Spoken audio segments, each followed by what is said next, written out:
Pasakėčia, gyvena Doviluose plekšnė nuo Vivingros. Tokia visa faina, nekalta. Ir ėjo pro šalį Karstens iš Tauragės. Cak, cak, cak. Paveizėkit, kas gavosi. Kokias UV spalvelės. Uodegas 2 tipų ir twister tipo ir kanuopa. Pats gali pasikeisti, kokią nori.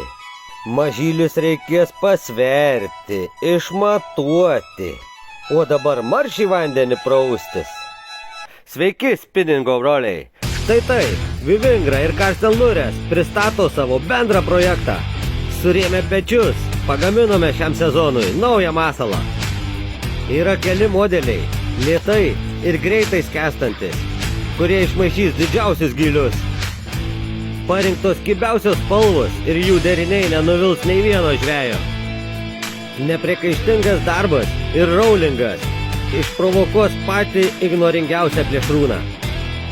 Kadangi viskas pagaminta Lietuvoje, nebus problemų įsigyti ne tik sukomplektuotų masalų, bet ir atskirai uodegų, nes jos keičiamos. O dabar norime paprašyti salės pagalbos, padėti išrinkti šitą masalui pavadinimą. Ne iš vyno. Ir gero sezono.